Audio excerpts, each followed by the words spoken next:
Hi there, Steve Kaufman. Today I want to talk about which language is the best language, or which languages are the best languages.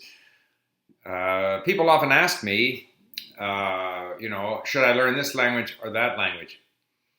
But what really triggered this video was I'm sort of getting tired of having Russians come on here commenting on my YouTube channel or in Twitter and telling me in all seriousness that Ukrainian is just some kind of a funny dialect of Russian.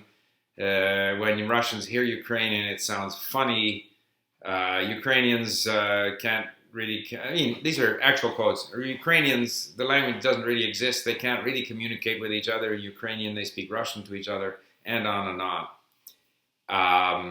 My experience has been that Ukrainian is very much a language on its own, vocabulary more similar to Polish. If anything, if I look at Polish, now that I've started Polish, if I look at Polish, Ukrainian, Czech, and Russian, in terms of vocabulary, the Russian is the outlier, which doesn't matter. I mean, each language developed has its own history and so forth and so on. That those languages and the Belarus and probably the South Slavic languages were all part of a original, Proto-Slavic language at some point, or even before that in a Proto-European language. Sure, so what? To my mind, the answer, what is the best language? They're all equally good. Definitely. And they're equally good at expressing things. They do it in different ways. But you hear a lot of this sort of, French is precise, Japanese is vague. But if a Japanese person wants to be precise, they can be precise. They may take a few more words to do so, but they can achieve it. I speak a lot of languages. I've often been in a situation of interpreting. I have never, and this is interpreting from Chinese to English to French, Japanese, whatever. I have never found that I'm not able to express a certain thought in another language. All languages work.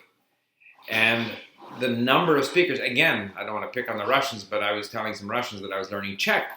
I said, why would their reaction was, well, why would you possibly learn Czech? There's only 10 million people and it's, insignificant. And, our Russian language is one of the greatest languages and all this kind of stuff. It's not. It's just one language. And so is Czech, and so is Finnish, and so is the language spoken by the Inuit and spoken by the, some tribe in the jungle. Languages have different evolutions. It may be that the total amount of, say, literature produced in one language is greater than produced in another language. Fine. Some of the great works, creative works, were never written down. The works of Homer were part of an oral tradition for centuries. The Ramayana epic in India and Southeast Asia, which is very popular today, was just a story that was told by people. I'm sure that the Inuit in the far north and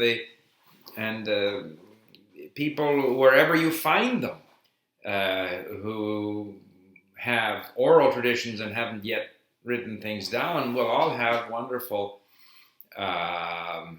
works of literature. I've heard, I have no direct experience, that the languages of the native Indians in North America are very complex. They're not sort of simple because those people haven't built, castles and cities and all of the sorts of things that we identify with, quote, civilization. They had a different lifestyle, a hunting lifestyle, whatever. It doesn't mean that their language is less complex, less capable of expressing things and so forth, at least insofar as the languages that I have come across. Every language that I learn, like now starting with Polish, it's wonderful. I enjoy it. And there's often prejudice against certain languages, like Russians vis-a-vis Ukrainian, for example, or Chinese Mandarin speakers who consider, Cantonese. Like I was in Beijing once and told them that I spoke Cantonese, and they said, "Niao bird language."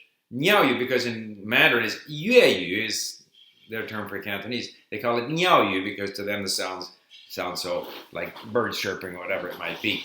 People say that Dutch is an ugly language. I haven't started Dutch, but I'll tell you, if I start learning Dutch, I'm sure I'm going to enjoy it. Some people say that Danish, sounds like people speaking with hot potatoes in their mouth or something. I love listening to Danish, and I really enjoyed watching this movie, Babette's Feast. If you're a language lover, you got to watch it, because there you can hear Swedish, Danish, French, and Italian, and it's a lovely movie. Danish, I love listening to Danish. Cantonese, I must say, before I started it, I thought it didn't sound as nice as Mandarin, but once I get into it, I enjoy it just as much. So, to me, there's no hierarchy of languages. They're all equally valid, equally beautiful, equally expressive.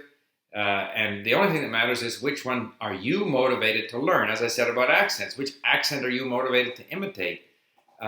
Language is just a means of communication. There are no hierarchies. I'm often amused by the sort of cultural chauvinism that certain people seem to express. Again, the Chinese, we have 5,000 years of history.